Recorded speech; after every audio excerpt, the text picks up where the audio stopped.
Okay, we are here today to debate the statement we should ban medical and pharmaceutical testing on animals. On my right is the proposition team. They will be arguing in favor of banning testing on animals. On the left is the opposition team. They will be arguing against banning testing on animals. Without any further ado, we will have our first speaker.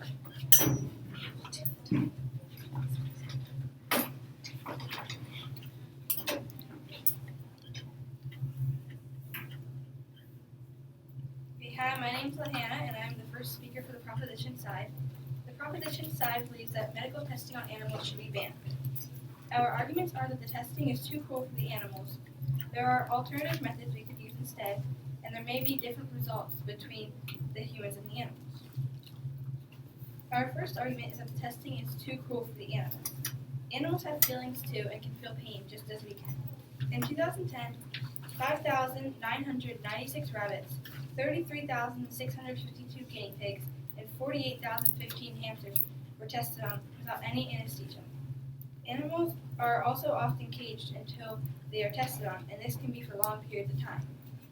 The animals that are caged often suffer from loneliness and extreme frustration because they can't play and run around while they're waiting for the next test. All they can do is just sit and wait in fear for the next painful test, if they survive the first one. As you can tell, these conditions are way too harsh for the animals. Our second argument is that there are alternative methods we could be using instead to gather our information.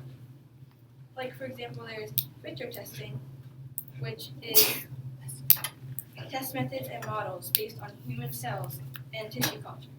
This can actually be more reliable because human cells can be used. Another method that we could be using is testing on prisoners that have been sentenced to death. Lots of the tests kill the animals that are being tested on anyways, so it would make more sense to test it on prisoners who have to die anyways, rather than killing the innocent animals. A few more alternative methods we could use is computerized patient drug databases and virtual drug tests, computer models and simulations, and stem cell and genetic testing methods. Our third argument is that humans and animals might react differently to the different tests and drugs. In fact, 94% of the drugs that pass in the animal tests fail in the human tests and end up usually hurting humans.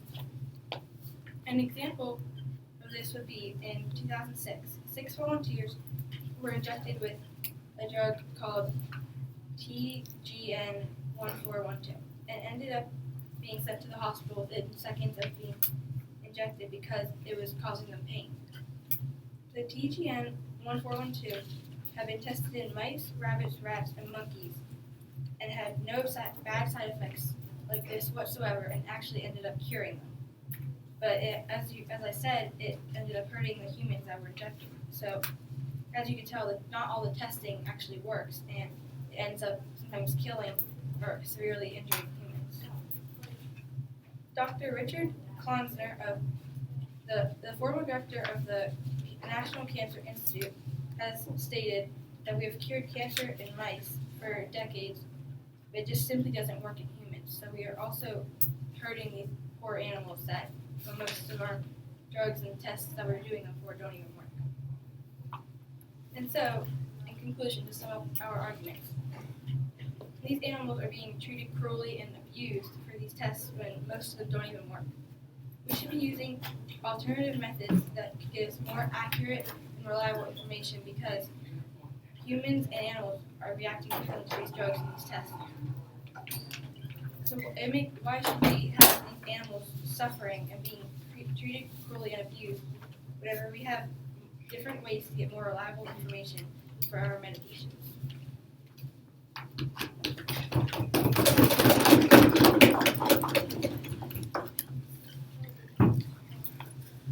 Do you need a minute to make any notes?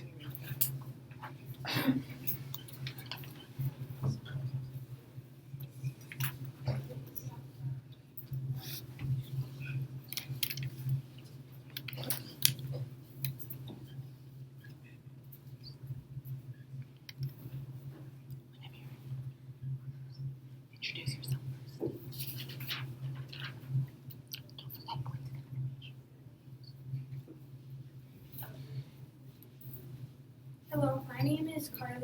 I'm from the opposition.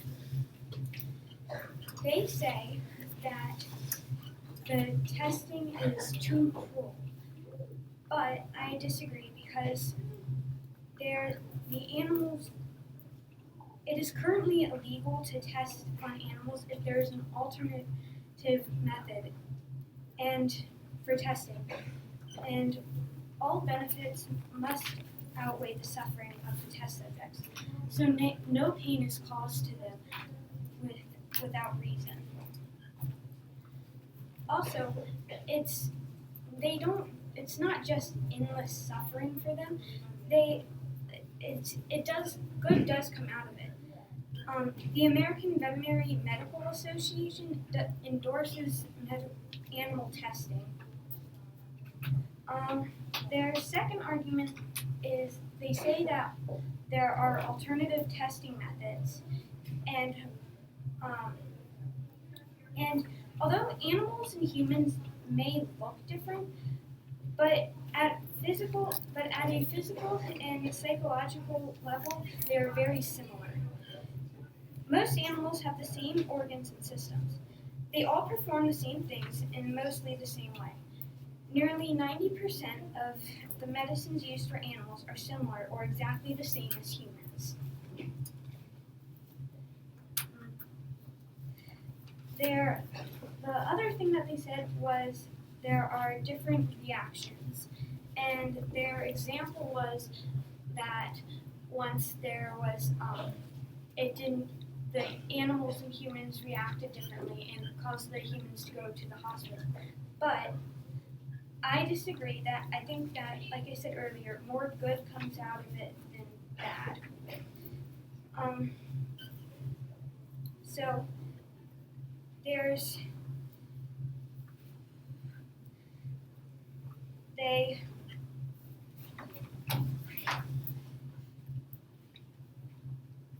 there are risks included in being tested on, and the volunteers knew what they were going into. And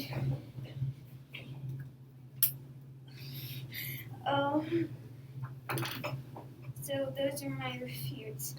Okay, so the opposition's first reason as to why pharmaceutical testing on animals should not be banned is that it has contributed to many life-saving cures and treatments. Lots of people's lives have been saved or improved due to breakthroughs from testing done on animals.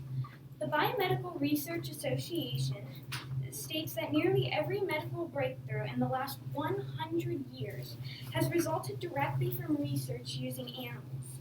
Without animal testing, many people would not be alive today. The opposition's second reason why pharmaceutical testing on animals should not be banned is that laws protect the animals. Animal research is highly regulated, and there are laws to protect animals from mistreatment. The Animal Welfare Act has been helping and protecting animals since 1966, as well as requiring minimum housing standards, the enclosure size, temperature, access to clean food and water, etc. The Animal Welfare Act requires regular inspections from veterinarians. Animals are treated as humanely as possible in their circumstances. Many laws ensure this is the case. The opposition's last argument is that animals are great test subjects. Due to the similarities that animals share with humans, animals are the best way to test medicines and other things. Chimpanzees and humans share 96% of their DNA, and mice are 98% genetically similar to humans. There is no adequate alternative research subject. Most alternatives are not as accurate as animals. Many people say that you could use computers, but not even the most powerful supercomputers can accurately simulate the workings of complex organs such as the brain. Animals are the best subjects. Those are the opposition's main arguments as to why pharmaceutical testing on animals should not be banned.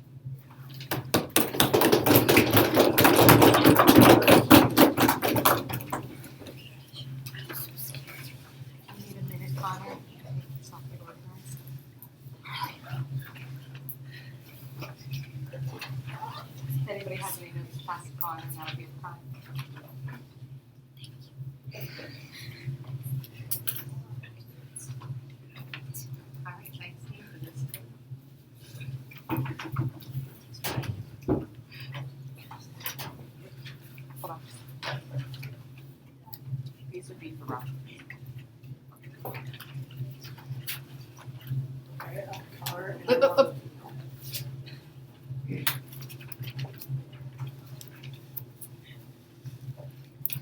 Connor, and I'm on the proposition on why we should ban pharmaceutical testing on animals. It is too cruel for the animals to suffer. They say that illegal tests to test animals, it is illegal to test animals if alternative methods exist. And I say that it's not true because there are many cases where we find that animals are given many tests that do not benefit at all. Some are given LD50, which is also known as lethal dose 50, which targets on what chemical will kill 50% of animals, which does not benefit any animal in any way. They also say that they share the same organs and same actions, same way. There's not much difference between the actions and the organs that we have, but there are proven facts that many organs are different, and the cell structures and the organ layouts are much different than the ways of a human. Also, they say there's more good than bad in the different results, but 94% of the drugs that pass animal tests fail in humans, so it does not help animal testing, does not help benefit human testing in any way.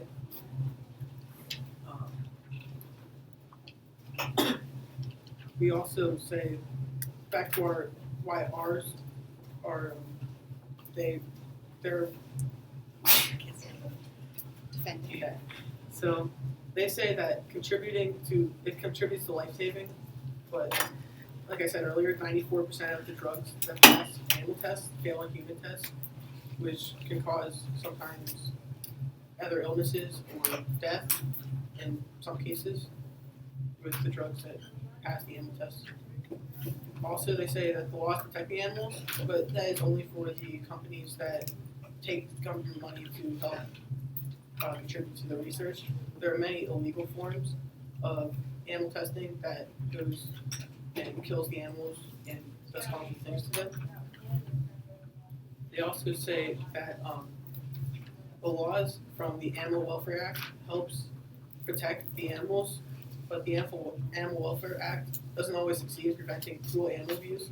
In March of 2009, the Humane Society of the United States found 338 possible violations of the Animal Welfare Act at the federally funded New Iberia Research Center in Louisiana.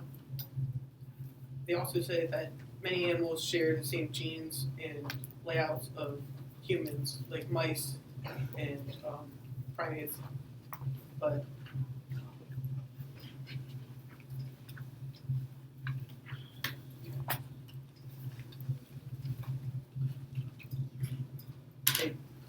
I'm just gonna skip that.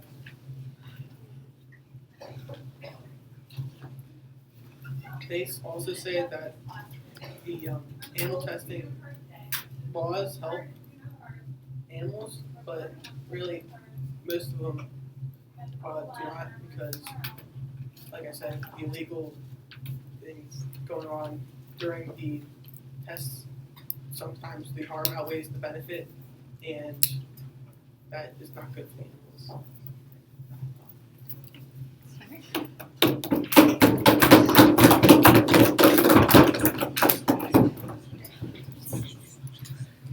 If anybody needs to pass any notes to Michael, go ahead. Yep, you got a minute.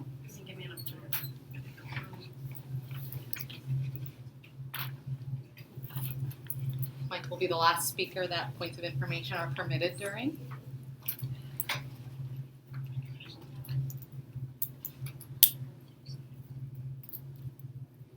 If you guys have something for him, go ahead and hand it out.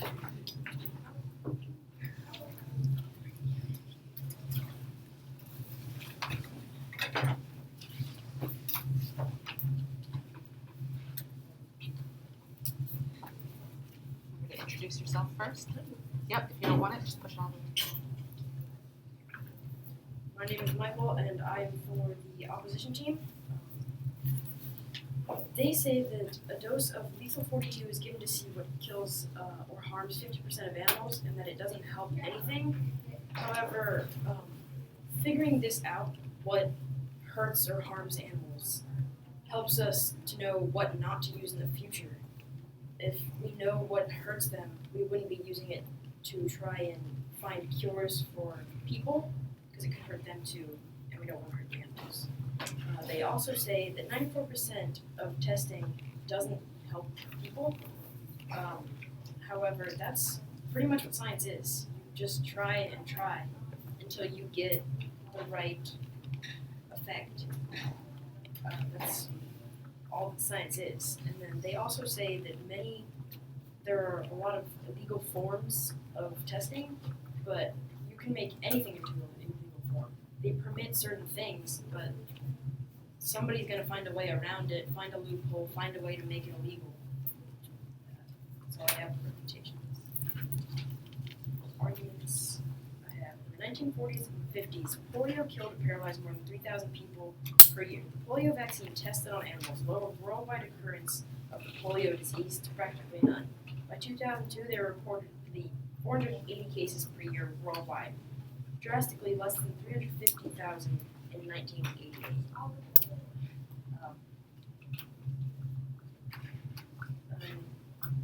There are laws protecting animals. The UK has 3 R's. Principle, reducing the number of animals used in research, refining scientific procedures to minimize pain, and replacing animal experience with in vitro models when possible.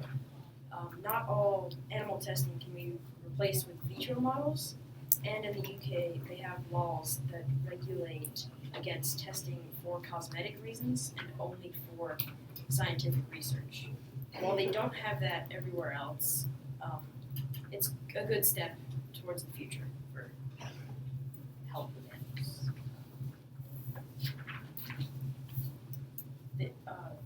We have similar physical attributes to animals. John?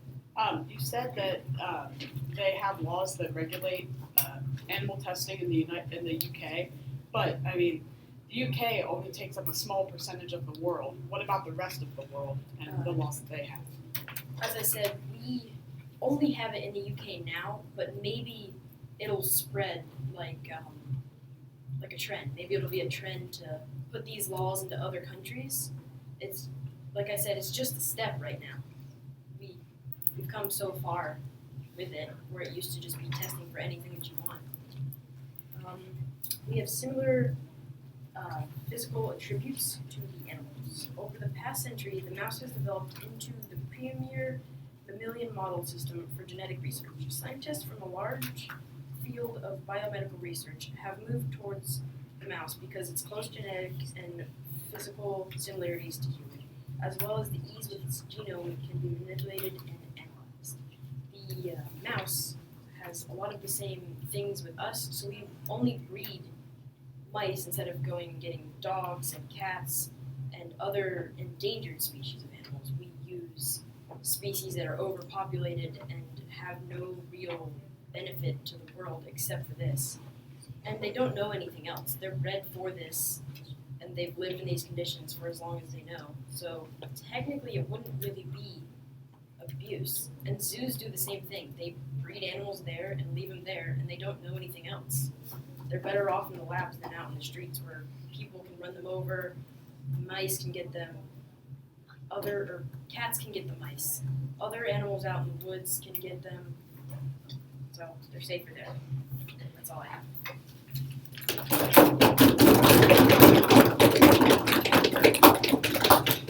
Wait a minute, anybody have any notes for Rocco?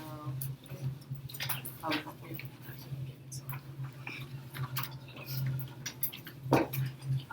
Rocco, use your own good judgment when you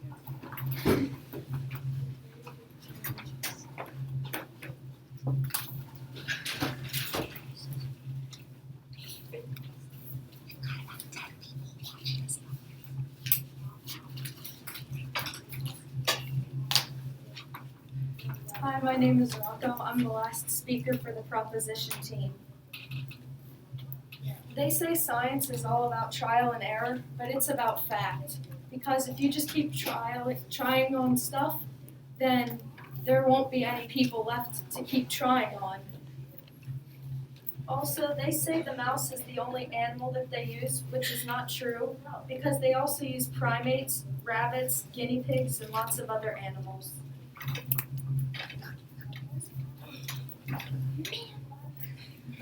Also, if supercomputers can't evaluate results, how can a different species evaluate results? Also, they say it is an abuse because it's protected by the law, but any harm to animal is still abuse.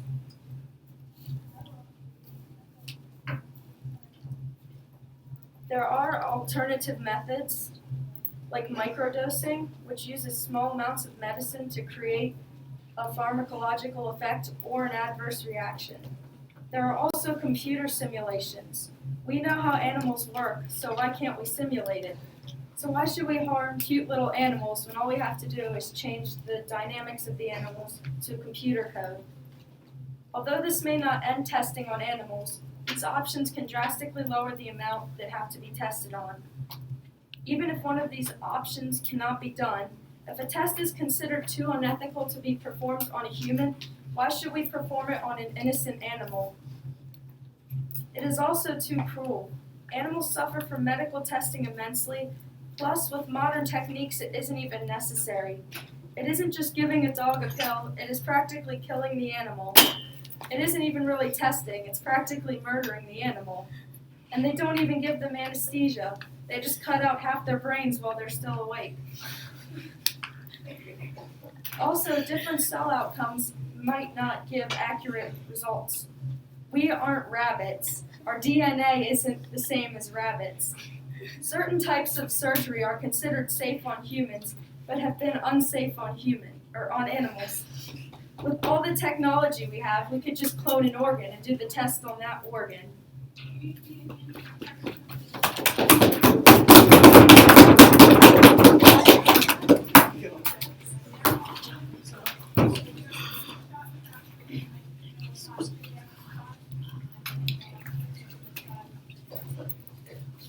Whenever you're ready.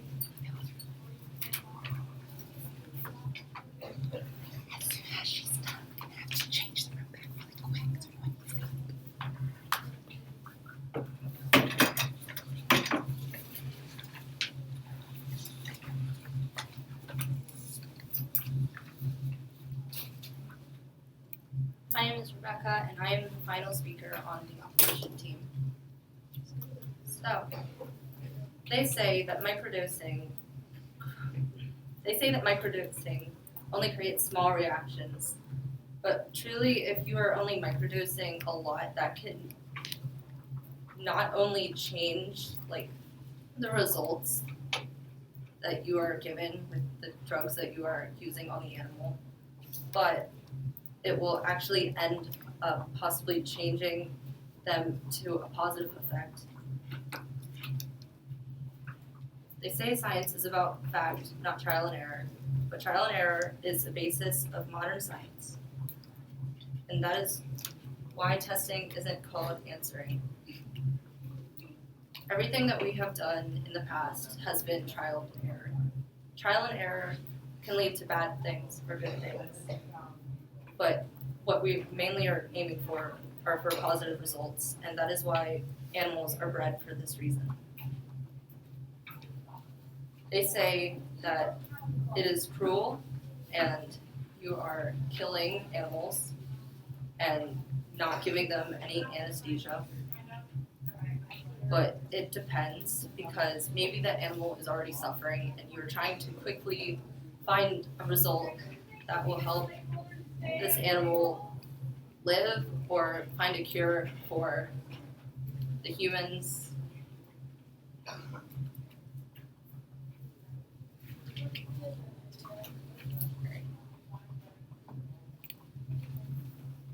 So I believe that we should not ban pharmaceutical testing because it leads to life-saving cures and treatments. Breast cancer, leukemia, tuberculosis, malaria, have all been found in animal testing labs. And this has helped save many people's lives.